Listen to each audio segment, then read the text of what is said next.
नमस्ते साथियों, कैसे हैं आप सभी लोग। आप सभी लोग अच्छे हैं, स्वस्थ हैं और आपकी तैयारी बहुत अच्छे तरीका से चल रही है। तो हम लोग यहाँ पे डेली बिहार टीचर एग्जाम से रिलेटेड डेली महत्वपूर्ण प्रश्नों को कर रहे हैं। तो फेज 1 और फेज 2 की तैयारी जो हम कराए हैं इस चैनल पर, उसमें बहुत सारे टीचर मित्रगण जो हैं इस बार उनका सिलेक्शन बिहार टीचर में हो गया है। ठीक है, तो अगर आप लोग सिलेक्शन लेना चाहते हैं तो इस वीडियो को पूरा देखिएगा और इस वीडियो को शेयर भी जरूर कर दीजिएगा अपने दोस्त मित्रों के पास, जो भी आप लोगों के पास ग्रुप होंगे, क्योंकि वो भी जो है इस प्रैक्टिस सेट को अच्छे तरीका से गहन तरीका से समझेंगे और अपना प्रैक्टिस सेट दे सकते हैं। ठीक है, तो उनके भी भलाई हो जाएगा और खुद से खुद आपका भी भलाई हो जाएगा। ओके, तो डेली 50 प्रश्न हम लोग करते हैं इस चैनल पर। तो आइए स्टार्ट करते हैं हम लोग प्रश्नों को, आप लोग जरूर देखिएगा। तो देखिए फर्स्ट प्रश्न, यहाँ पे जो पहला प्रश्न कर है, यहाँ पे देखिए पहले ब्लैंक्स होगा। ठीक है, कह रहे कि बल के अनुप्रयोग के बिंदु और रोटेशन की दूरी के बीच कि सीधी जो दूरी होती है उसको क्या कहा जाता है। बल के जो अनुप्रयोग बिंदु होता है और उसके जो रोटेशन की दूरी होती है, उसके बीच की जो सीधी रेखा होती है, सीधी दूरी होती है, उसको क्या कहा जाता है।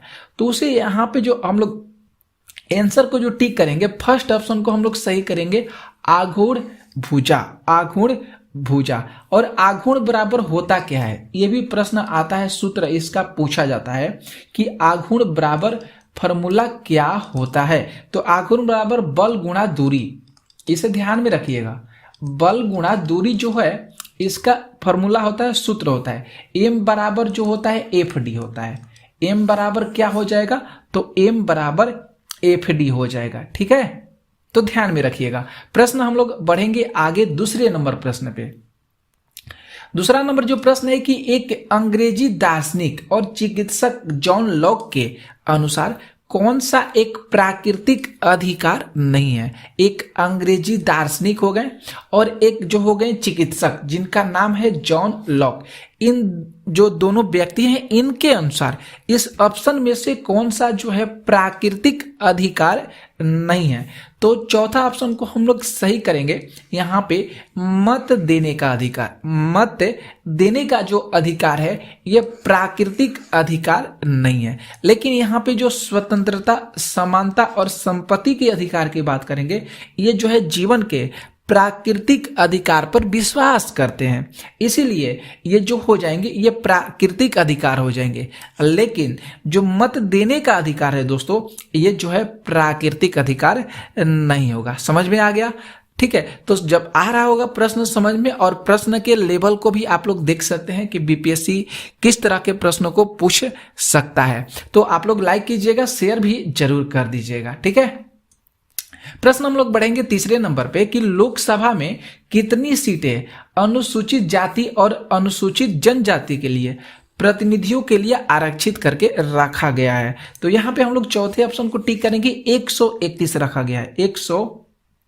131 रखा गया है। लोकसभा में अनुसूचित जाति और अनुसूचित जनजातियों के लिए स्थानों का जो आरक्षण किया गया है वह जो भारतीय संविधान है, आर्टिकल अनुच्छेद 330, यह भी याद रखिएगा, अनुच्छेद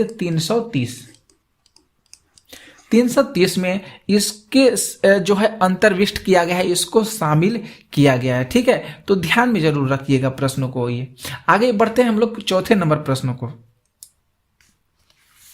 यहाँ पे जो चौथा नंबर प्रश्न देखिएगा ध्यान से, यहाँ पे जो चौथा प्रश्न करे कि बी, एक शब्द है बी, शब्द जो है किस खेल के साथ संबंधित है। बी जो शब्द है यहाँ पे ये किस खेल के साथ संबंधित है। बी के मतलब यहाँ पे बर्डी कर लीजिएगा, ध्यान में रखिएगा, बी से नहीं चल रहा है, बर्डी कर लीजिएगा कि बर्डी जो हो जाएगा ये किस खेल से संबंधित हो जाएगा। तो हम लोग ऑप्शन फर्स्ट जो दिया गया है इसको हम लोग सही करेंगे, तो गोल्फ से रिलेटेड है। बर्डी जो हो जाएगा ये किस खेल से संबंधित है, तो ये गोल्फ खेल से संबंधित हो जाएगा। ठीक है, तो ध्यान में रखिएगा। प्रश्न हम लोग बढ़ेंगे 5 नंबर पे।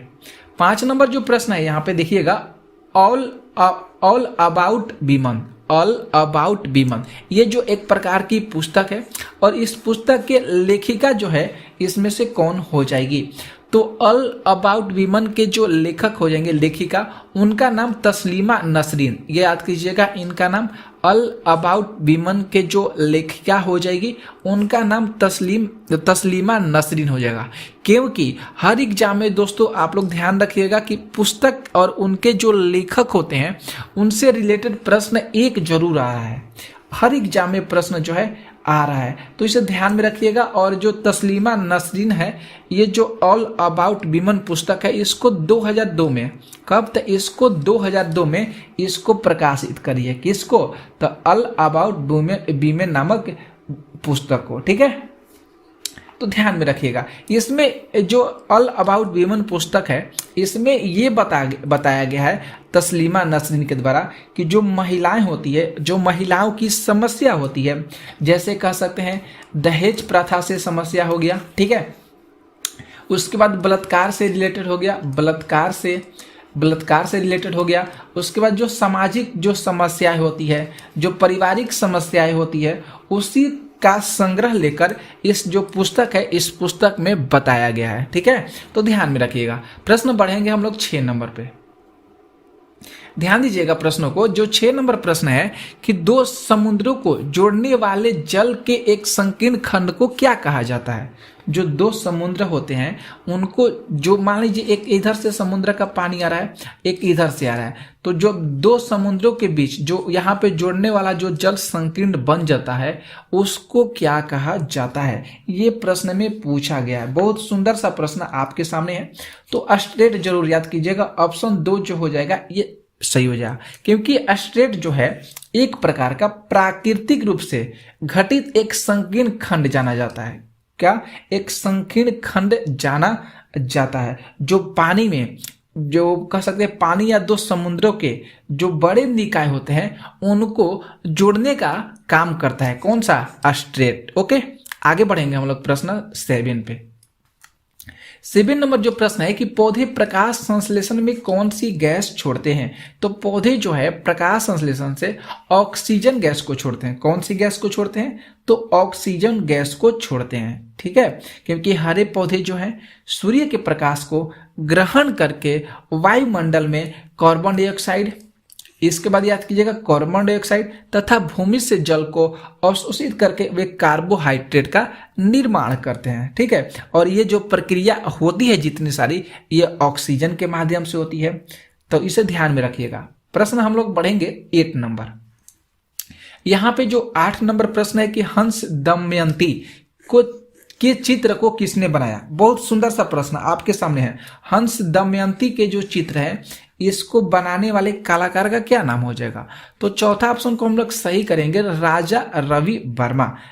हंस दमयंती राजा रवि वर्मा के द्वारा 1889 में, कब, तो 1889 में कोलकाता में, कहाँ पे दोस्तों, तो कोलकाता में बनाया गया था। माफ कीजिएगा, कोलकाता नहीं हो जाएगा, हमने यहाँ पे कोलकाता बता दिए, ये गलत है।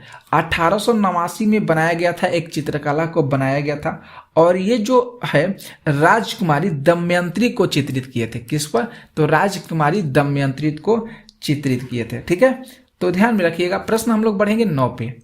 यहाँ पे जो 9 नंबर प्रश्न है कि शाहजहां के 4 पुत्रों में से किसने अथर्ववेद का अनुवाद कराया है। बहुत सुंदर सा प्रश्न आपके सामने है। तो तीसरा ऑप्शन को हम लोग सही करेंगे। यहाँ पे देख लीजिए, ऑप्शन यहाँ पे कुछ मिस्टेक हो गया है, यहाँ पे तीसरा कर लीजिएगा, यहाँ पे चौथा कहिएगा।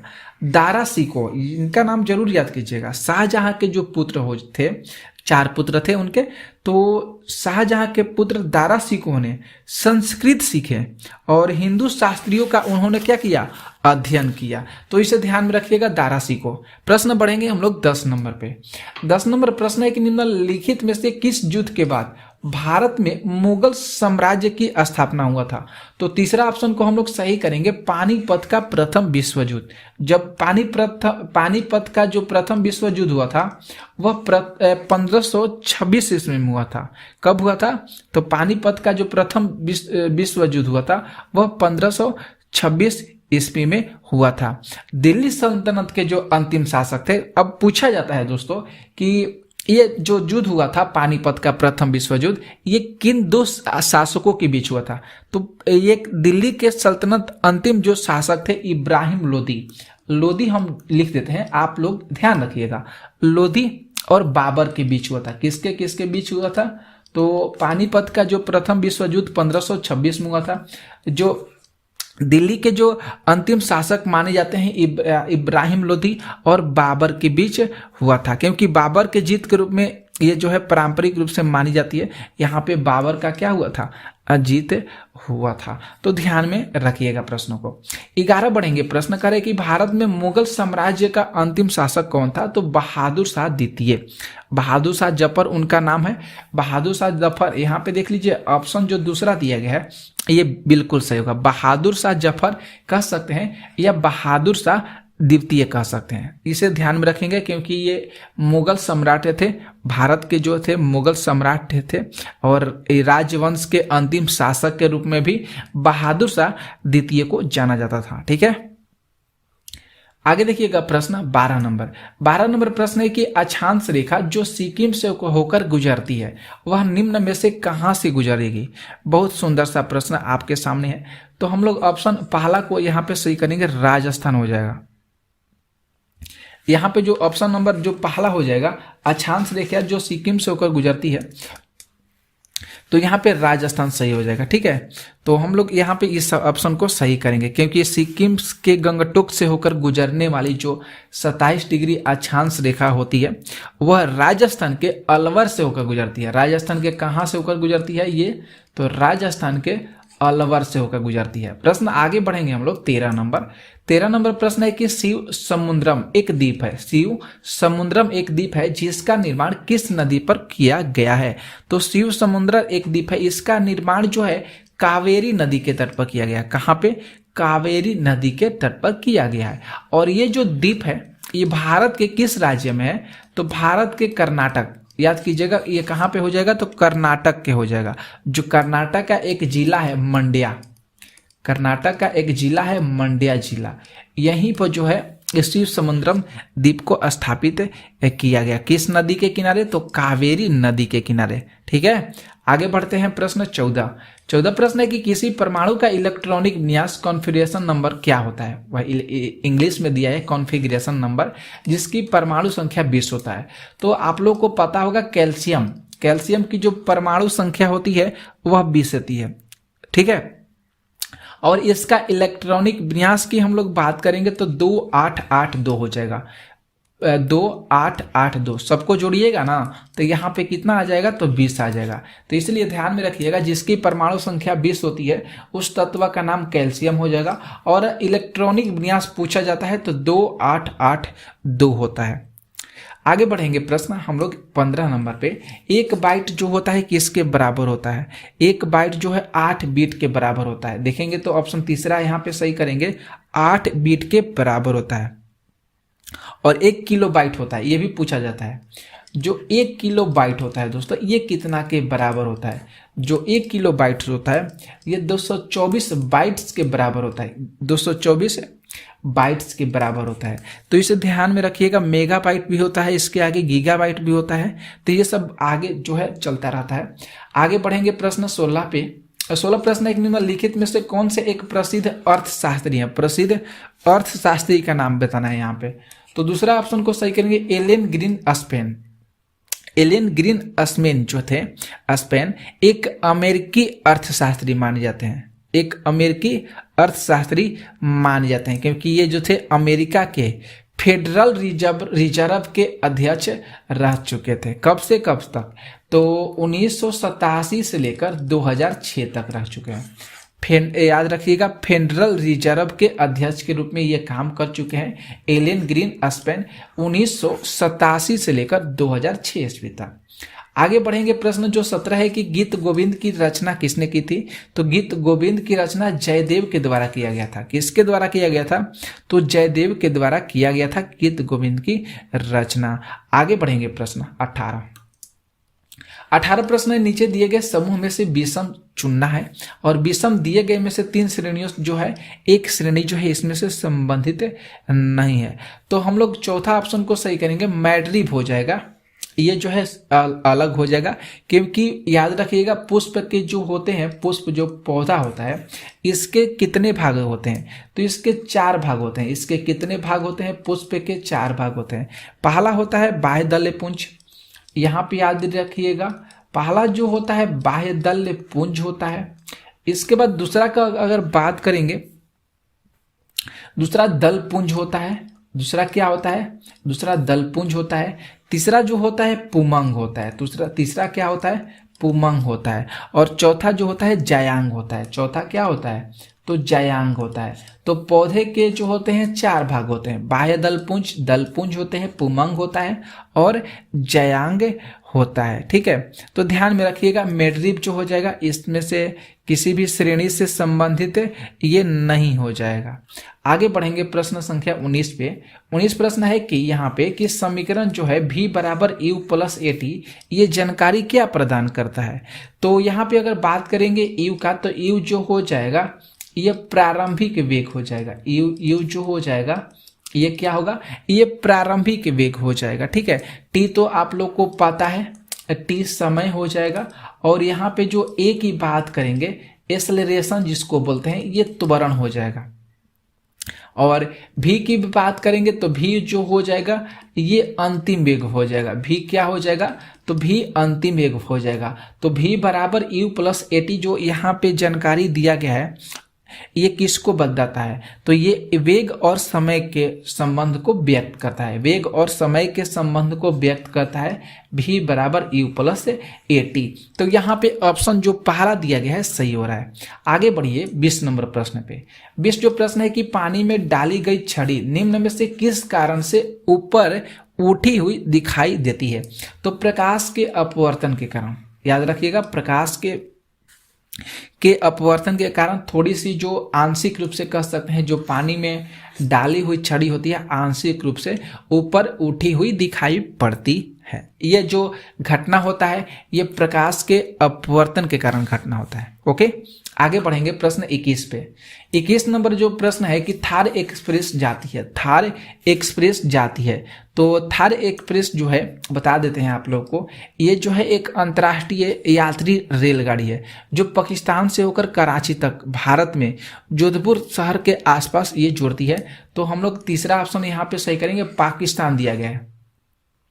पाकिस्तान से कराची जाती है, तो इसमें से कोई भी ऑप्शन नहीं दिया गया है, इसलिए पाकिस्तान जो हो जाएगा ये सही करेंगे। थार एक्सप्रेस के बारे में याद रखिएगा, थार एक्सप्रेस जो है एक अंतर्राष्ट्रीय यात्री रेलगाड़ी है। ये पाकिस्तान में कराची और भारत में जो जोधपुर शहर है उसको आपस में जुड़ती है। कौन सा, तो थार एक्सप्रेस। क्लियर। प्रश्न बढ़ेंगे हम लोग 22 नंबर पे। 22 नंबर प्रश्न है कि सूर्य से ऊर्जा उत्पन्न करने की प्रक्रिया को क्या कहा जाता है। तो इस प्रक्रिया को नाभिकीय संलयन कहा जाता है। इस प्रक्रिया को क्या कहा जाता है, तो इस प्रक्रिया को नाभिकीय संलयन के नाम से जाना जाता है। प्रश्न बढ़ेंगे हम लोग 23 नंबर। 23 नंबर जो प्रश्न है कि ब्लीचिंग पाउडर का इस्तेमाल पानी पीने के लिए, पीने वाले पानी में डैश के रूप में किया जाता है। ब्लैंक से यहाँ पे दिया है, तो यहाँ पे हम लोग करेंगे कीटाणुनाशक। जो ब्लीचिंग पाउडर होता है इसका इस्तेमाल जो होते हैं जो पानी में कीटाणु होते हैं उसको नष्ट करने के लिए किया जाता है। ठीक है, तो इसे ध्यान में जरूर आप लोग रखिएगा। प्रश्न हम लोग बढ़ेंगे आगे 24 नंबर पे। 24 प्रश्न है कि निम्न में से भारत के किस राज्य में कुचिपुड़ी नृत्य जो है मूल रूप से किया जाता है। कुचिपुड़ी तो आंध्र प्रदेश हो जाएगा, यह आप लोग जरूर याद कीजिएगा। कुचिपुड़ी जो हो जाएगा आंध्र प्रदेश हो जाएगा। ठीक है, तो ध्यान में रखिएगा। प्रश्न बढ़ेंगे हम लोग 25 नंबर, और आप लोग इस वीडियो को शेयर भी जरूर कर दीजिएगा। 25 जो प्रश्न है कि रेमन मैग्सेस जो पुरस्कार होते हैं ये पूर्व राष्ट्रपति रेमन मैग्सेस के सम्मान पे दिया जाता था। तो जब ये दिया जाता था तो ये किस देश में दिया जाता था, ये प्रश्न आया। देखिए थोड़ा सा घुमा कर ये प्रश्न को पूछ दिया गया है। रेमन जो मैग्सेस पुरस्कार है तो इसको याद कीजिएगा, ये एक प्रकार का वार्षिक पुरस्कार है। ये वर्ष में एक बार दिया जाता था। ये जो है एक प्रकार का वार्षिक पुरस्कार है। ये मलेशिया में दिया जाता था। कहाँ पे, तो मलेशिया शहर में दिया जाता था। ठीक है, तो ध्यान में रखिएगा प्रश्न। और आप लोग से रिक्वेस्ट है कि आप लोग इस वीडियो को शेयर भी जरूर करते रहिएगा। बहुत सारे मित्रों के पास शेयर भी कीजिएगा, उन लोग को भी जोड़ने का प्रयास कीजिएगा इस चैनल से। ठीक है, आगे बढ़ेंगे हम लोग। प्रश्न देखेंगे आगे हम लोग 26 नंबर। 26 नंबर जो प्रश्न है, अच्छा सा देखिए प्रश्न है कि अलाई दरवाजा किस विश्व विरासत स्थल में है? अलाई दरवाजा। तीसरा ऑप्शन याद करेंगे कुतुब मीनार। तीसरा ऑप्शन याद करेंगे कुतुब मीनार। बहुत सुंदर सा प्रश्न है। अलाई दरवाजा जो है दिल्ली के जो कुतुब मीनार है वहां पे स्थित है ये, ठीक है, तो ये सही करेंगे कुतुब मीनार। प्रश्न बढ़ेंगे 27 नंबर पे। 27 नंबर प्रश्न है कि किस दवा का एक मधुमेह रोधी दवा के रूप में इस्तेमाल किया जाता है? तो फर्स्ट ऑप्शन को हम लोग टिक करेंगे, मेटामॉर्फिन। मेटामॉर्फिन जो है एक प्रकार की डायबिटीज की एक ओरल दवा है जिसका इस्तेमाल जो है ब्लड शुगर में किया जाता है। इसको नियंत्रित करने के लिए ब्लड शुगर को मेटामॉर्फिन का इस्तेमाल किया जाता है। तो 27 का पहला ऑप्शन सही होगा। आगे बढ़ेंगे, प्रश्न हम लोग 28 देखेंगे। प्रश्न 28 है कि प्रकाश संश्लेषण वनस्पति कोशिका में स्थित क्या होता है? सुंदर सा प्रश्न है। तो क्लोरोप्लास्ट होता है उसमें क्या उपस्थिति होता है? तो पौधे में जो प्रकाश संश्लेषण की प्रक्रिया होती है वह क्लोरोप्लास्ट जो क्लोरोप्लास्ट होते हैं उसके अंदर जो पत्तियां होती है उसी के माध्यम से होते हैं। प्रश्न बढ़ेंगे 29 नंबर कह रहा है कि वह कोशिका अंग है जिसमें श्वसन और ऊर्जा उत्पादन के लिए जैसी जैव रासायनिक प्रक्रिया होती है। किसके द्वारा? तो माइटोकॉन्ड्रिया के द्वारा होता है। किसके द्वारा होता है? जो बड़ी संख्या में कोशिकाएं पाई जाती है वह सबसे ज्यादा माइटोकॉन्ड्रिया के अंदर पाई जाती है। प्रश्न बढ़ेंगे हम लोग आगे 30 नंबर देखिएगा कि जब एक एस से और एक पी में कक्षीय की संकलित किया जाता है तो वहां पे क्या होता है? तो वहां पे जो होता है देखेंगे हम लोग 180 डिग्री जो अंश होते हैं उसमें 2 कक्ष प्राप्त होते हैं। मतलब 180 डिग्री में 2 कक्ष प्राप्त हो जाते हैं, अलग अलग पार्ट में जो है ये दोनों कक्ष प्राप्त हो जाते हैं। प्रश्न बढ़ेंगे 31 नंबर।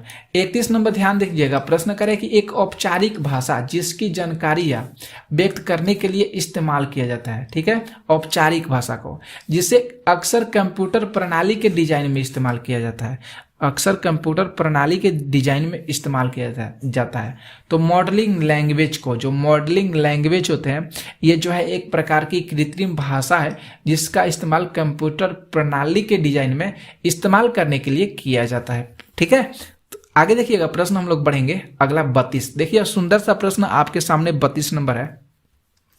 कह रहे कि विशेषताओं का उनके बाजार संरचना के अनुसार मिलान करना है और यहाँ पे बताना है कि कौन सा ऑप्शन जो है देख लीजिएगा ध्यान से सही हो रहा है। तो यहाँ पे देख लीजिए यह दिया गया है, प्रश्न ए में दिया गया है एमसी बराबर मूल्य बताया गया है जो और बी में कह रहे कि फर्म अधिकतम मुनाफा अर्जित करने के लिए उत्पादन निर्धारित करने की राह चलेगी। ये दोनों जो दिए गए हैं। अब यहाँ पे हमको बाजार संरचना के आधार पर हमको पुष्टि करना है और बताना है कि यहाँ पे कौन सा विकल्प जो है ये सही हो रहा है। तो देखेंगे अगर ध्यान से तो तीसरा ऑप्शन को हम लोग सही करेंगे। ए में अल्पा अधिकार हो जाएगा और बी में ए का अधिकार प्रतियोगिता हो जाएगा। अल्पा अधिकार ए में जो मूल्य है और बी में जो हो जाएगा ए का अधिकार प्रतियोगिता। तो हम लोग यहाँ पे जो तीसरा हो जाएगा ये ऑप्शन सही होगा। तीसरा 33 नंबर प्रश्न देखिए, कह रहे हैं कि टर्टल पेट्री किस प्रकार के आवास को अपनाते हैं? जो टर्टल पेट्री होते हैं ये किस प्रकार के आवास को अपनाते हैं? तो ये जो है समुद्री हो जाता है। इसको किसको अपनाते हैं? तो समुद्री जो रंग बिरंगे कछुए होते हैं ये टर्टल के मतलब ही कछुआ होते हैं तो इसको अपनाते हैं, ठीक है। तो इसे ध्यान में रखिएगा। यहाँ पे थोड़ा सा दोस्तों यहाँ पे जो बताया गया है कि विशेषताओं को उनके बाजार संरचना के अनुसार, तो हमको यहाँ पे कंफ्यूजन हो रहा है, ठीक है। तो आप लोग 32 नंबर प्रश्नों को ध्यान से देखकर आप लोग बताइएगा, क्योंकि यहाँ पे हम तो तीसरे ऑप्शन को सही किए हैं लेकिन हमारे अनुसार अब लग रहा है कि ऑप्शन जो यहाँ पे पहला दिया गया है, ये ऑप्शन जो पहला है दोस्तों ये हमको लग रहा है कि ये सही हो जाएगा। पहला में जो विशुद्ध प्रतियोगिता दिया गया है और विशुद्ध एकाधिकार दिया गया है इसलिए यहाँ पे पहला सही हो रहा है, ठीक है। तो आप लोग देख लीजिएगा, थोड़ा सा देखकर कमेंट करके बता दीजिएगा कि सर कौन सा सही हो रहा है। पहला हमारे ख्याल से यहाँ पे जो पहला दिया गया है ये सही हो जाएगा। क्या होगा?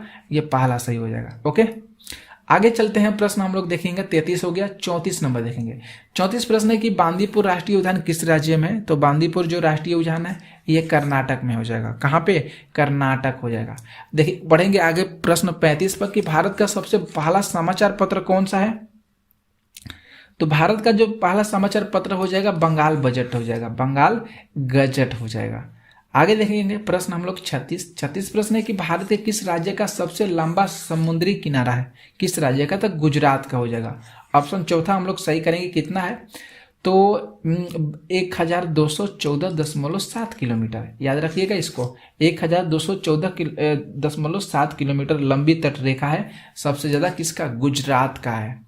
37 प्रश्न है कि लंदन की राजधानी क्या है? तो लंदन की राजधानी ग्रेट ब्रिटेन, यहाँ पे देख लीजिएगा। ऑप्शन चौथा सही करिएगा, यूनाइटेड किंगडम हो जाएगा। ठीक है, तो यहाँ पे चौथा ऑप्शन सही होगा। आगे बढ़ेंगे हम लोग। प्रश्न 38 है कि एडोल्फ हिटलर जो थे ये डैश थे, मतलब कहाँ के रहने वाले थे? तो ये जर्मनी के रहने वाले थे। एडोल्फ जो हिटलर थे ये जर्मनी के रहने वाले थे। आगे बढ़ेंगे। प्रश्न 39 है, बाबर जो है ये किस वंश का शासक था? तो ये मुगल वंश का शासक था। बाबर किस वंश का शासक था? मुगल वंश का शासक था। 40 देखिए प्रश्न करें कि जेबी डनलप ने किसका आविष्कार किया? जेबी डनलप जो थे ये किसका आविष्कार किए थे? तो न्यूमेटिक रबर टायर का इस्तेमाल किए थे। किसका आविष्कार किए थे? तो न्यूमेटिक रबर टायर का जो किए थे, क्या किए थे? इसका आविष्कार किए थे। प्रश्न बढ़ेंगे 41 का रहा है, ध्यान से। न्यूटन का पहला नियम डस्ट के रूप में जाना जाता है, तो ये जड़त्व के नियम के रूप में जाना जाता है। न्यूटन का पहला गति नियम, और न्यूटन ने गति के 3 नियम दिए गए हैं। पहला गति नियम, दूसरा नियम और तीसरे गति नियम को प्रस्तुत किए हैं। 42 है, लोकसभा के सदस्यों का कार्यकाल कितने वर्षों का होता है? तो 5 वर्षों का होता है। लोकसभा का सदस्यों का कार्यकाल 5 वर्ष को होता है। 43 प्रश्न है कि भारतीय संविधान का जो अनुच्छेद 41 है, कुछ मामले में जैसे काम हुआ, शिक्षा हुआ, जो सार्वजनिक सहायता प्रदान किया जाता है, उसका अधिकार किससे संबंधित है? तो राज्य नीति निर्देशक जो सिद्धांत होते हैं, भाग 4, भाग कितना? तो भाग 4 याद कीजिएगा। इसके अंतर्गत जो आर्टिकल 41 है, आर्टिकल 41 में राज्य के नीति निर्देशक तत्वों को शामिल किया गया। भाग 4 है, चौथे के अंतर्गत जो अनुच्छेद 41 है उसमें राज्य के नीति निर्देशक तत्वों को शामिल किया गया है, तो दूसरा सही हो रहा है। 44 देखिए प्रश्न यहाँ पे आ गया कि एक वस्तु को 10 सेंटीमीटर की फोकल लंबाई वाले एक उत्तल लेंस के मुख्य अक्ष पर रखा जाता है। यदि लेंस से वस्तु की दूरी 30 सेंटीमीटर है तो प्रतिबिंब दूरी कितना बनेगा?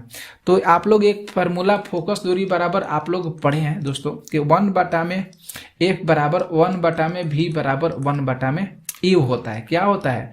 U होता है। तो यहाँ पे जो U का मान कितना हो जाएगा? 30 सेंटीमीटर वस्तु दूरी है, तो यहाँ पे हम लोग -30 सेंटीमीटर करेंगे। इसके बाद F का मान कितना हो जाएगा? 10 सेंटीमीटर हो जाएगा। तो आप लोग के पास उतना आप लोग का फॉर्मूला हम बताइए दिए हैं, यहाँ पे आप लोग फार्मूला का इस्तेमाल कर लीजिएगा। 1/में F बराबर 1/में V बराबर 1/में U, और यहाँ पे जो आ जाएगा 15 सेंटीमीटर आंसर आ जाएगा। अगर आप लोग बना लेंगे तो आप लोग सही कर लीजिएगा प्रश्न को। और 45 नंबर देख लीजिए, प्रश्न निम्न में से कौन सा लैंगिक और अलैंगिक दोनों रूप से उत्पन्न होता है? तो लैंगिक और अलैंगिक दोनों रूप से हाइड्रा उत्पन्न होता है। तो ऑप्शन पहला हम लोग सही करेंगे। तो आज हम लोग 45 प्रश्न ही रखते हैं, कल हम लोग लेक्चर में पढ़ेंगे इसके आगे। और कल की जो आपकी क्लास होगी वो बहुत इंपॉर्टेंट होने वाली है, क्योंकि जो स्वतंत्रता आंदोलन हुआ है, भारतीय राष्ट्रीय आंदोलन हुआ है, उसी के अकॉर्डिंग हम लोग कल प्रश्न आप लोगों के लिए धुआंधार प्रश्न ला रहे हैं। तो आप लोग बने रहिएगा इस चैनल पर, शेयर भी जरूर कर दीजिएगा। ठीक है, मिलेंगे कल, तब तक के लिए जय हिंद, जय भारत। नमस्ते साथियों, कैसे हैं आप सभी लोग? आप सभी लोग अच्छे हैं, स्वस्थ हैं और बहुत मस्त होंगे, और आपकी तैयारी जो है अच्छे तरीका से चल रहा होगा। ठीक है, तो हम लोग यहाँ पे बिहार टीचर एग्जाम से रिलेटेड जो है प्रश्नों को करते हैं, प्रैक्टिस प्रश्नों को कर रहे हैं बहुत ही दिनों से। ठीक है, तो कल हम लोग देखे थे जो भारतीय स्वतंत्रता आंदोलन है उसी के अकॉर्डिंग हम लोग कल प्रश्नों को किए थे।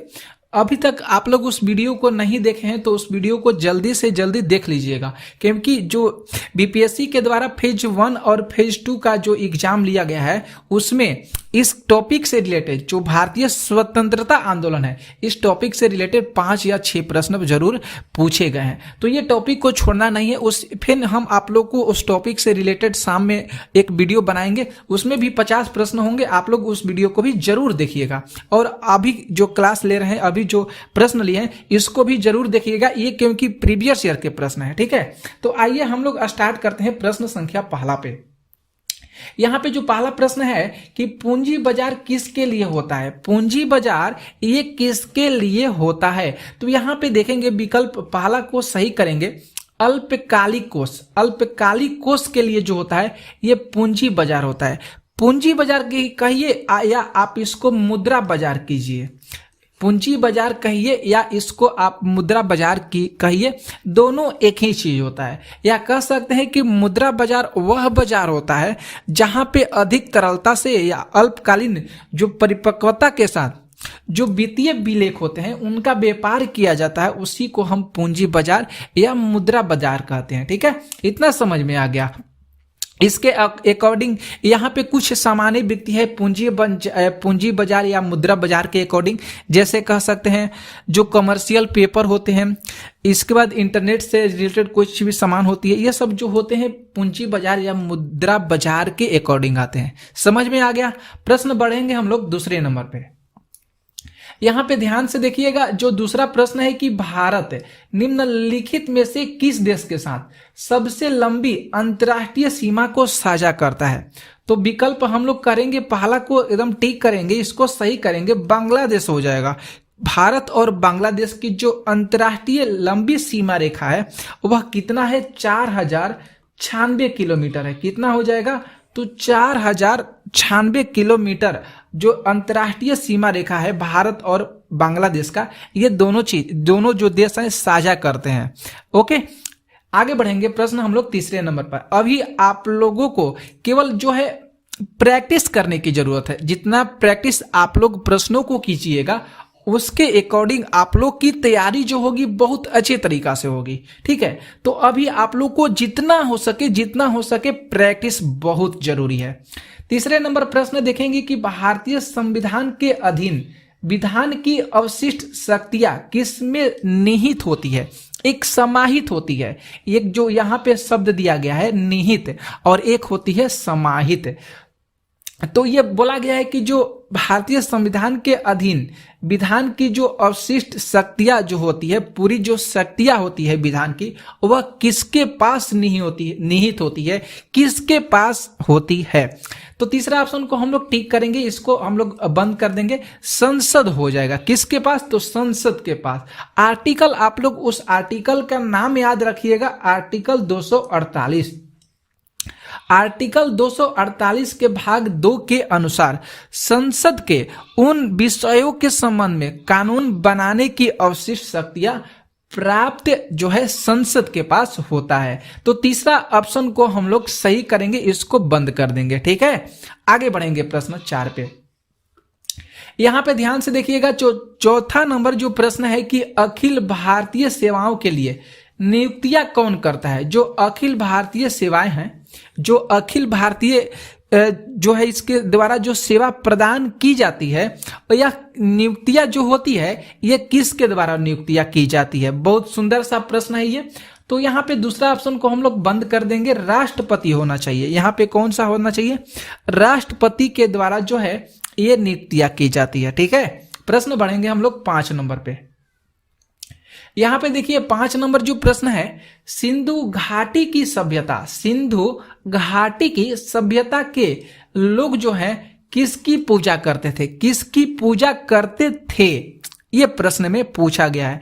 तो दूसरा ऑप्शन को हम लोग टिक करेंगे, इसको बंद कर देंगे, पशुपतिनाथ की। सिंधु घाटी जो है इस सभ्यता के जो लोग रहते थे वह जो है पशुपतिनाथ की पूजा करते थे, क्योंकि मोहनजोदड़ो में पशुपति मोहर की खोज के आधार पर जो पुरातत्वविद है, इतिहास है, इसको माना गया है। तो दूसरा ऑप्शन को हम लोग क्या करेंगे, ब्लैंक मतलब बंद कर देंगे, ये ऑप्शन सही होगा। ठीक है, प्रश्न बढ़ेंगे हम लोग 6 पे। 6 नंबर प्रश्न है कि उपनिषद क्या होता है। उपनिषद क्या है, ये जो है लगातार एग्जाम में प्रश्न बन रहा है, यहाँ से ये वाला उपनिषद क्या होता है। तो हम लोग इसको अपना जो यहाँ पे बंद करेंगे, ऑप्शन तीसरा को हम लोग बंद कर देंगे, हिंदू दर्शन का स्रोत, हिंदू दर्शन का स्रोत। क्योंकि उपनिषद जो है ये मूल पाठों का एक संग्रह होता है, जिसमें हिंदुत्व के जो लोग होते हैं ये अपनी धार्मिक जो अवधारणाएं होते हैं इसके अंतर्गत ये जो है उपनिषद है इसमें इसको शामिल किया गया है। जो हिंदू दर्शन से रिलेटेड अवधारणाएं हैं उसमें उसको जो है उपनिषद में शामिल किया गया है। तो इसीलिए यहाँ पे जो तीसरा ऑप्शन हो रहा है ये सही हो रहा है। ठीक है, प्रश्न बढ़ेंगे 7 नंबर पे। 7 जो प्रश्न है कि तिब्बत में किसका दूसरा नाम तत्सांगबो है? तत्सांगपो है। बहुत सुंदर सा प्रश्न है, ये आपके सामने है। तो 7 का हम लोग तीसरा नंबर सही करेंगे, ब्रह्मपुत्र हो जाएगा। ब्रह्मपुत्र नदी पर जो 4 देश है, मतलब ब्रह्मपुत्र नदी पर प्रश्न पूछा जाता है कि ब्रह्मपुत्र नदी पर कितने देश हैं, तो ब्रह्मपुत्र नदी पर 4 देश हैं। कौन कौन सा देश हो जाएगा? तो उस देश का नाम याद करिएगा। फर्स्ट नंबर पर चीन हो जाएगा। इसके बाद जो दूसरा नंबर पर अपना देश है भारत। इसके बाद भूटान को याद कीजिएगा तीसरे नंबर पर, और चौथे नंबर पर बांग्लादेश हो जाएगा। ये 4 देश जो है ना दोस्तों, ये ब्रह्मपुत्र नदी पर स्थित है। ओके, और ब्रह्मपुत्र नदी को इन जो चारों देश हैं, इस नदी को कई नामों से भी जाना जाता है अलग अलग देशों में। ठीक है, तो यह यहाँ पे बोला गया है तिब्बत में किसका दूसरा नाम तत्सांगापो है, तब ब्रह्मपुत्र नदी का। इसे अलग अलग देशों में कई नामों से बोला जाता है। कई नामों से जो ब्रह्मपुत्र नदी है वह प्रचलित है। क्लियर, समझ में आ रहा होगा प्रश्न? तो आप लोग जल्द से जल्द इसे लाइक कीजिएगा और अपने दोस्त मित्रों के पास, जो भी आप लोगों के पास ग्रुप होंगे उसमें आप लोग इस वीडियो को शेयर जरूर कर दीजिएगा। प्रश्न बढ़ेंगे हम लोग 8 नंबर पे। देखिए प्रश्न 8 जो है कि भारत का सबसे लंबा वनस्पति संग्रहालय कहां पे स्थित है? भारत का सबसे लंबा वनस्पति संग्रहालय कहां पे स्थित है? तो हम लोग यहाँ पे टिक करेंगे। ऑप्शन नंबर जो पहला दिया गया है इसको बंद कर देंगे। कोलकाता शहर में जो भारत का सबसे बड़ा वनस्पति संग्रहालय है ये कहां पे स्थित है? कोलकाता शहर में स्थित है। ये जो ठीक है, आगे हम लोग बढ़ेंगे। प्रश्न देखेंगे 9 पे, ध्यान दीजिएगा। प्रश्न 9 पे 9 प्रश्न है कि दूर से चमकते पिंड के तापमान को किस यंत्र से निर्धारित करते हैं?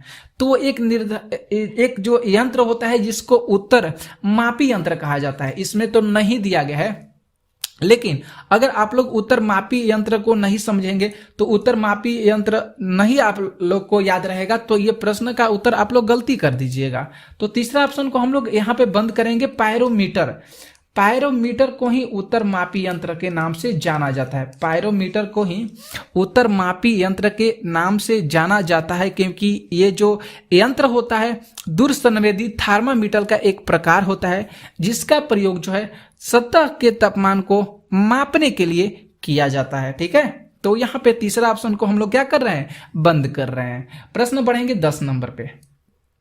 10 प्रश्न एक निम्नलिखित में से किस संस्था की स्थापना महात्मा गांधी ने नहीं किए हैं? तो तीसरा को हम लोग बंद करेंगे। विश्व भारती। विश्व भारती की स्थापना किसके द्वारा किया गया है ये भी आप लोगों को बताएंगे, लेकिन यहाँ पे पूछा गया है कि महात्मा गांधी के द्वारा कौन सी संस्था का स्थापना नहीं किया गया है या नहीं किया गया था? तो साबरमती आश्रम तो ये स्थापना किए गए हैं महात्मा गांधी जी के द्वारा। इसके बाद सेवाग्राम आश्रम और फिनिक्स आश्रम, ये तीनों महात्मा गांधी के द्वारा जो है ये संस्था है, इसकी स्थापना महात्मा गांधी जी के द्वारा किया गया है। तो इस संस्था का नाम जरूर याद कीजिएगा। बहुत बार एग्जाम में आता है कि महात्मा गांधी जी के द्वारा कौन कौन सी संस्था का निर्माण किया गया है। 4 विकल्प दिए रहेंगे, आप लोग वहां पे देख सकते हैं। तो विश्व भारती जो संस्था है ये रविंद्रनाथ टैगोर के द्वारा इसकी स्थापना की गई है। कब की गई है? तो 1921 में की गई है। कब की गई है? इसकी स्थापना रविंद्रनाथ टैगोर जी के द्वारा 1921 में की गई है। ठीक है, तो समझ में आ गया। प्रश्न बढ़ेंगे 11 प्रश्न है कि निम्नलिखित में से कौन सा राज्य भारत का प्रथम कार्बन मुक्त राज्य बन गया है? सुंदर सा प्रश्न है। यहाँ पे ऑप्शन नंबर जो यहाँ पे पहला करेंगे हिमाचल प्रदेश, ये सही हो जाएगा। ये हिमाचल प्रदेश जो हो जाएगा ये सही हो जाएगा, क्योंकि जो जितने भी सभी सरकारी विभागें होती हैं उनका जो पर्यावरण लेखा परीक्षण होता है, इसका आदेश के बाद जो हिमाचल प्रदेश जो राज्य है ये भारत का प्रथम कार्बन मुक्त राज्य बन गया है। ठीक है, प्रश्न बढ़ेंगे हम लोग 12 पे। देखिए 12 नंबर प्रश्न है कि सीके नायडू जो है ये कप, सीके नायडू कप है, ये किस खेल से रिलेटेड है? ये किस खेल से संबंधित है? अच्छा सा प्रश्न। क्रिकेट याद कीजिएगा, किससे रिलेटेड हो जाएगा? CK नायडू कप जो हो जाएगा ये क्रिकेट खेल से रिलेटेड है। ठीक है, आगे बढ़ेंगे प्रश्न 13 पे। 13 प्रश्न है कि सार्वजनिक अतिव्यय जिसको पंप प्राइमिंग कहा जाता है ये किस समय किया जाना चाहिए? तो दूसरा को हम लोग सही करेंगे अवस्मिति के समय। कब किया जाना चाहिए? तो अवस्मिति के समय। जैसे हम कह सकते हैं अवस्मिति के मतलब क्या होता है, जब मंदी दर होती है, जो प्राय मंदी होती है, इसकी कटौती जब सरकारी व्यय के द्वारा की जाती है तो वहां पे जो है अवस्मिति होती है। ठीक है, प्रश्न बढ़ेंगे 14 पे कि शांति काल में सर्वोच्च वीरता पुरस्कार कौन सा है? शांति काल में तो अशोक चक्र को आप लोग बंद कीजिएगा, तीसरा ऑप्शन सही हो रहा है। शांति काल में जो सर्वोच्च वीरता पुरस्कार है वह अशोक चक्र है, क्योंकि अशोक चक्र जो हो जाएगा ये शांति काल में बहादुरी के नाम के लिए इसको प्रदान किए जाने वाला भारत का सबसे बड़ा सैन्य पुरस्कार के रूप में जाना जाता है। तो तीसरा ऑप्शन को हम लोग बंद करेंगे। आगे बढ़ेंगे 15 पे। 15 प्रश्न है कि भारत में एकमात्र सक्रिय ज्वालामुखी जिसको बैरन आइलैंड है, जो भारत का एक सक्रिय ज्वालामुखी है, नाम याद कीजिएगा बैरन आइलैंड। और ये पूछा जाता है कि ये किस द्वीप पर स्थित है। बहुत सुंदर सा ये प्रश्न है ये। तो अंडमान निकोबार द्वीप समूह याद कीजिएगा, ये अंडमान निकोबार द्वीप समूह पर स्थित है। यहाँ पे एक ऑप्शन और डाल देते हैं, नन कर लीजिएगा।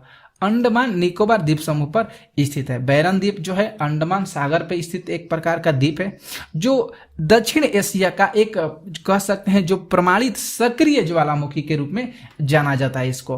प्रश्न बढ़ेंगे 16 पे। 16 नंबर ध्यान से देखिए, प्रश्न है कि मृदा जल के माध्यम से शीर्ष मिद्रा से अमिद्रा में खनिजों के स्थानांतरण की प्रक्रिया को क्या कहा जाता है? तो लीचिंग कहा जाता है।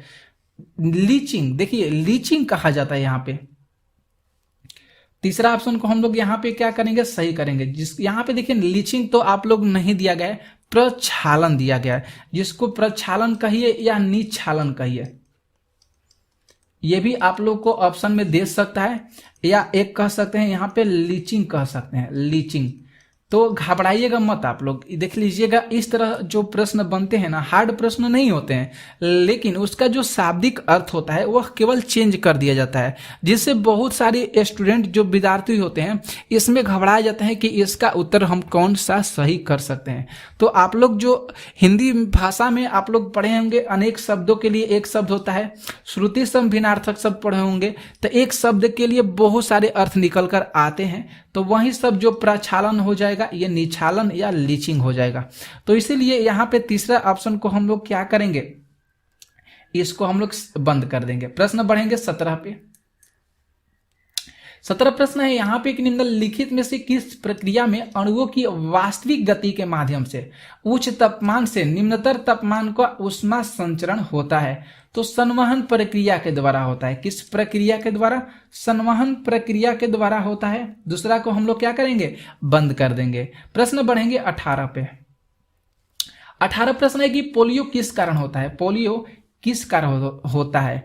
तो ये जो पोलियो होता है ये विषाणु जनित रोग है। दूसरा ऑप्शन हम लोग यहाँ पे बंद करेंगे, क्योंकि पोलियो माइलाइटिक्स ये नाम हो जाएगा। पोलियो माइलाइटिक्स जो है ये प्राय कह सकते हैं पोलियो या शिशु के जो अंग घात होते हैं, छोटे छोटे जो शिशु होते हैं उसको पोलियो पिलाया जाता है, दवा पिलाया जाता है। और ये जो होता है ये विषाणु के कारण होता है, क्योंकि ये जो है संक्रामक रोग होता है।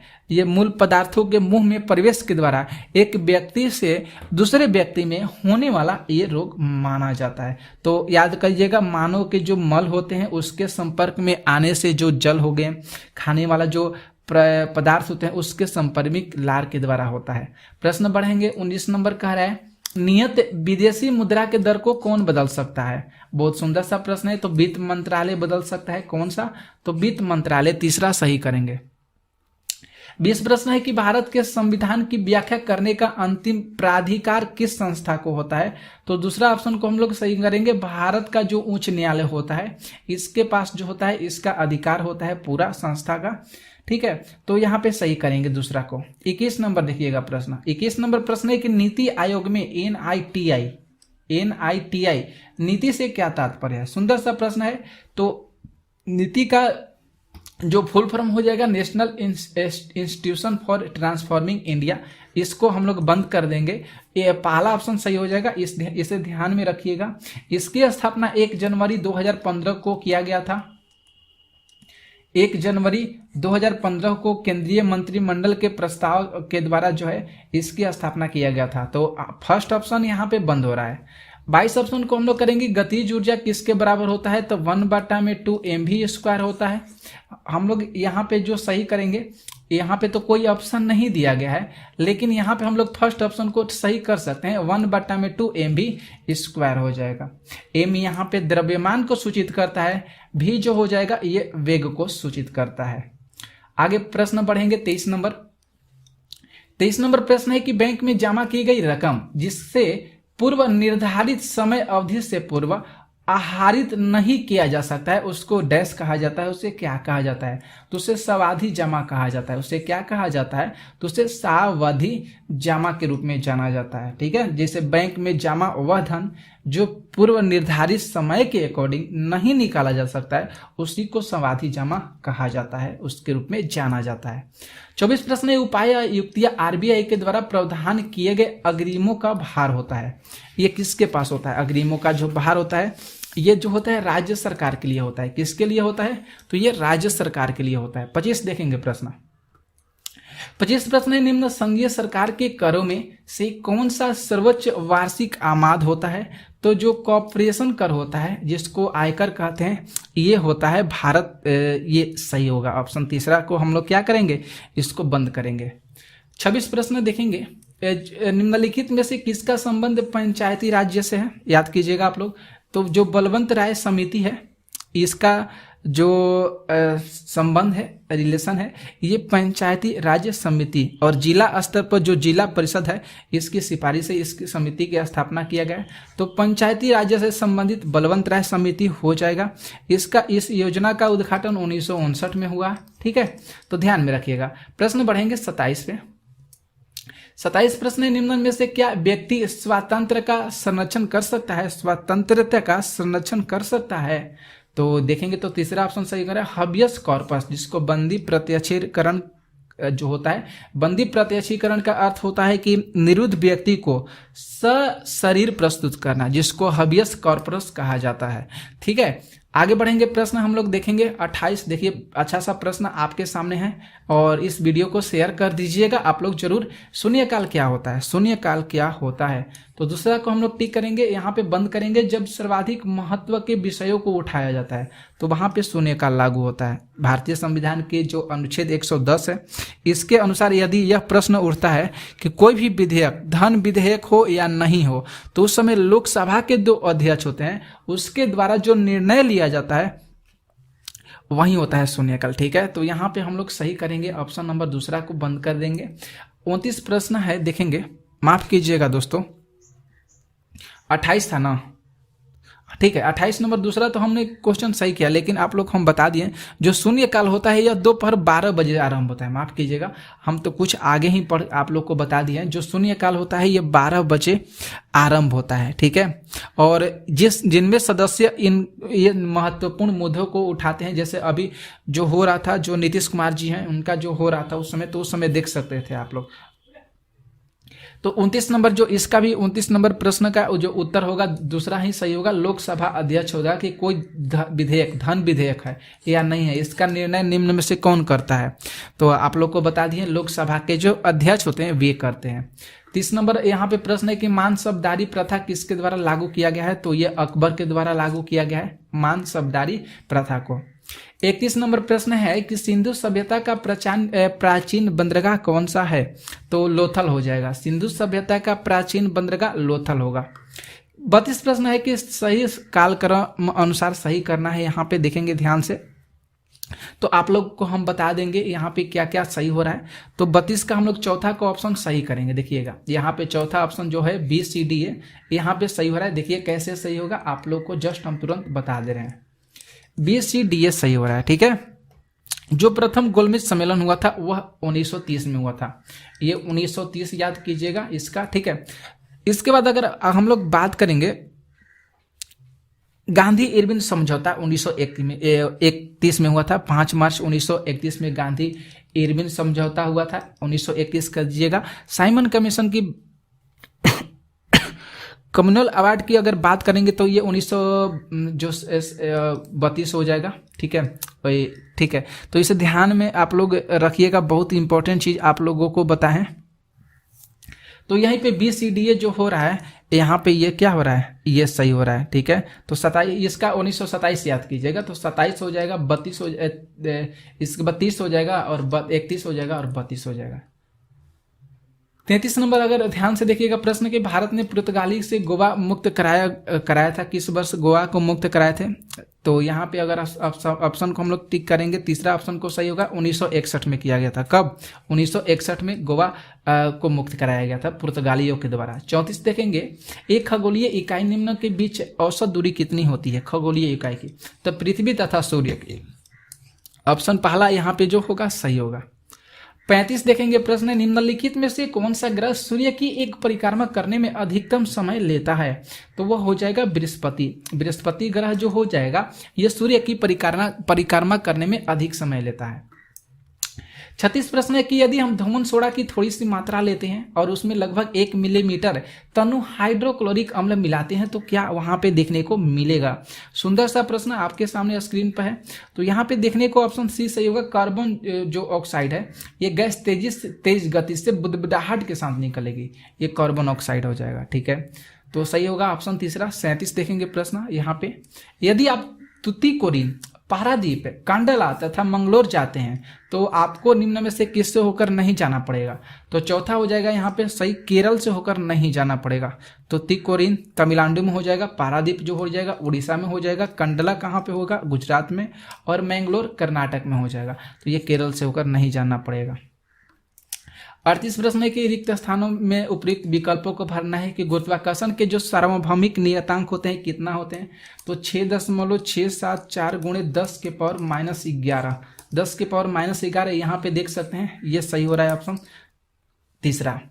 आगे देखेंगे प्रश्न 39 है, ध्यान से देखिएगा कि भारत के उत्तरी मैदानों के जो बृहत्तर क्षेत्र होते हैं प्रसारित मुद्रा होती है, ये कौन सा मिट्टी के लिए होता है? तो जलोढ़ मृदा के लिए होता है। और 40 प्रश्न है कि निम्न में से कौन अर्धचालक है? तो तीसरा ऑप्शन को हम लोग टिक करेंगे, सिलिकॉन जो हो जाएगा ये अर्धचालक हो जाएगा, ठीक है। सिलिकॉन की परमाणु संख्या 14 होती है। तो 40 प्रश्न लिए थे आपके लिए। कैसा लगा क्लास जरूर बताइएगा। शाम को हम लोग मिलेंगे ऐसे ही इंपॉर्टेंट प्रश्नों के साथ। इंपॉर्टेंट टॉपिक जो होगा भारतीय स्वतंत्रता आंदोलन, उसी से रिलेटेड करेंगे। तब तक के लिए जय हिंद, जय भारत।